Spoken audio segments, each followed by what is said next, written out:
Al-Halaqi et Jahangiri président des pourparlers officiels syro-iraniens à Téhéran. Un Palestinien tombé en martyr par les balles de l'occupant au camp de Qalandia. Plus de 100 tués et des dizaines de blessés dans une attaque terroriste menée par le mouvement des talibans contre une école à Peshawar.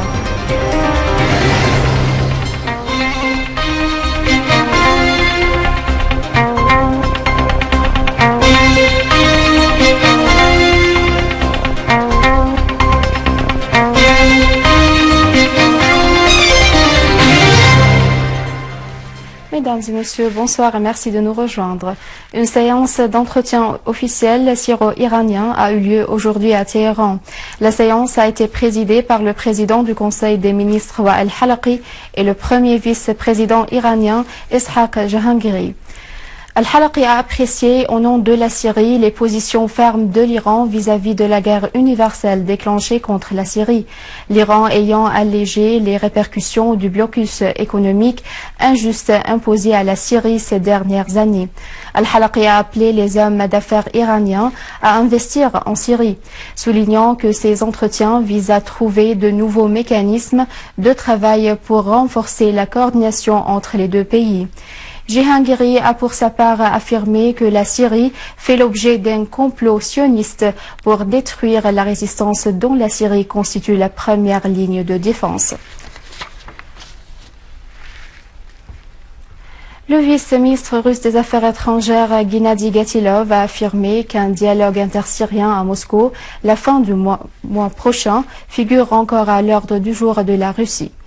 Dans une déclaration à l'agence Itar-Tass, Gatilov a souligné des contacts entre la Russie et l'opposition syrienne dans l'espoir de réaliser ce dialogue dans le plus bref délai. Il a ajouté que l'envoyé onusien pour la Syrie, Staffan de Mistura, allait poursuivre ses efforts dans ce sens.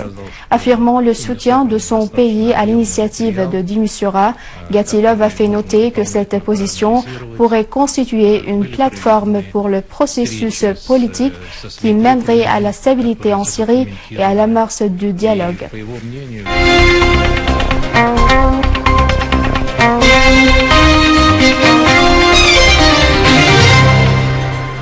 À Hasakeh, des unités de l'armée et des forces armées ont éliminé des dizaines de terroristes de Daesh.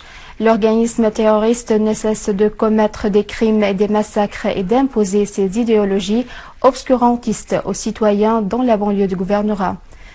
De nombreux terroristes ont été tués et d'autres blessés dans des opérations de l'armée contre leur rassemblement à 15 km de Hasakeh. 3 véhicules dotés de mitrailleuses Doshka ont été détruits dans ces opérations. La secrétaire générale adjointe des Nations Unies pour les affaires humanitaires, Valérie Amos, a affirmé lors d'une séance du Conseil de sécurité que le réseau terroriste de l'État islamique entraîne des centaines d'enfants, dont certains sont âgés de moins de 5 ans, sur les combats dans un camp dans la ville syrienne de Raqqa. Amos a fait savoir qu'environ 350 enfants s'entraînent dans un camp du réseau terroriste de l'État islamique à Raqqa, soulignant que les rapports sur le meurtre et l'exécution des enfants par les terroristes de l'État islamique avaient augmenté.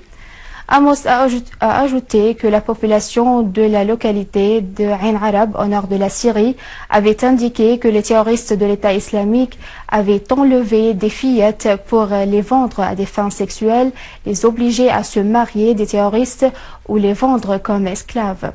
Amos a précisé que les femmes enlevées par Daesh sont vendus sur les marchés alors que d'autres restent dans les maisons de repos des terroristes de l'État islamique pour les violer d'une manière permanente.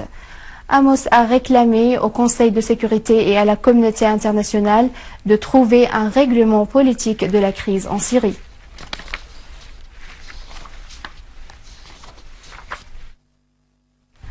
En Espagne, 7 personnes ont été arrêtées par les autorités dans le cadre de la lutte antiterroriste. Ces personnes sont accusées d'avoir recruté des femmes pour qu'elles rejoignent les terroristes de Daesh en Syrie et en Irak. Le ministère espagnol de l'Intérieur a indiqué que 4 femmes, dont une âgée de moins de 18 ans, en plus de 3 hommes, ont été arrêtés pour avoir adhéré à un réseau de recrutement de terroristes. Les autorités espagnoles avaient récemment annoncé que près de 100 Espagnols avaient rejoint les groupes terroristes en Irak et en Syrie. Les autorités avaient exprimé leur inquiétude de la possibilité du retour de ces citoyens en Espagne pour y commettre des actes terroristes. Un Palestinien est tombé en martyr par balle de l'occupant israélien au camp de Qalandia au nord de la ville d'Al-Quds occupée. Les forces d'occupation ont pris d'assaut des dizaines de maisons et arrêté plusieurs citoyens au camp.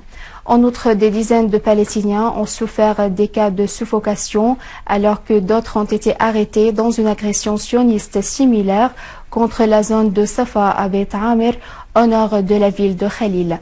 En dépit de dizaines de bombes lacrymogènes lancées par l'occupant sur les citoyens, ceux-ci ont riposté en lançant des pierres sur les soldats de l'occupant.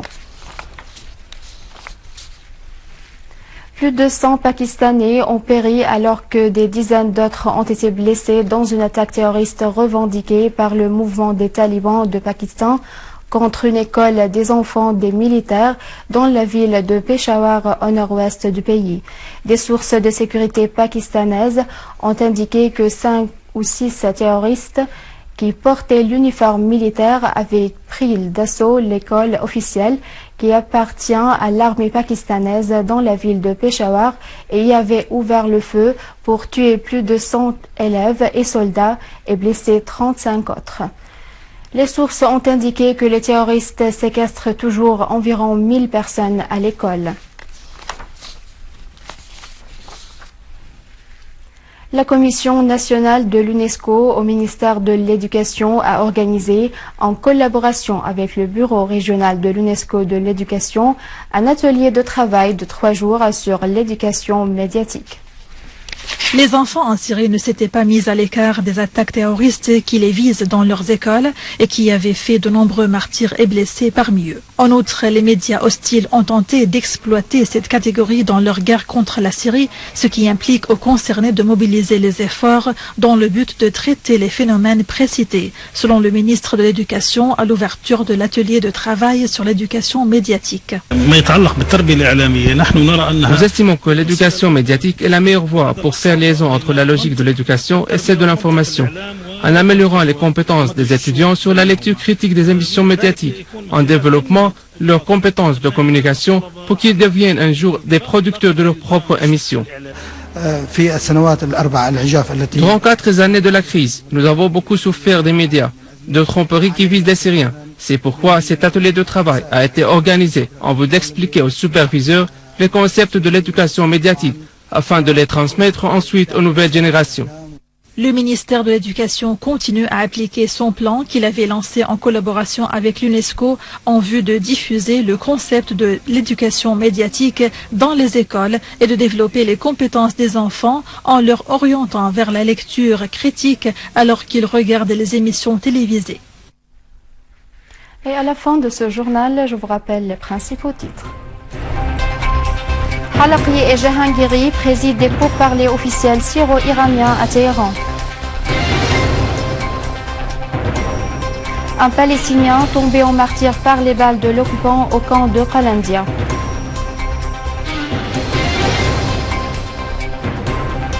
Plus de 100 tués et des dizaines de blessés dans une attaque terroriste menée par le mouvement des talibans contre une école à Peshawar.